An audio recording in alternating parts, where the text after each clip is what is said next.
الفيديو اللي فات جيت لكم بفيديو جديد النهارده، يا رب يعجبكم. بصوا بقى، انا غايبه عنكم بقى لي فتره طويله كده طبعا عشان الاحداث اللي كانت حاصله حوالينا كده غزه، والاحداث اللي كانت بتحصل في غزه.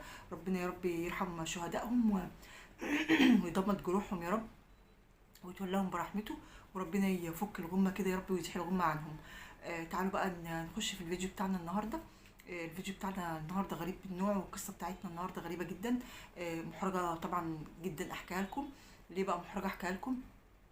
القصة دي بتاعت واحد بيحكي بنفسه، مكالمة تليفون، بيحكي للمذيع زي ما قلت لكم كده.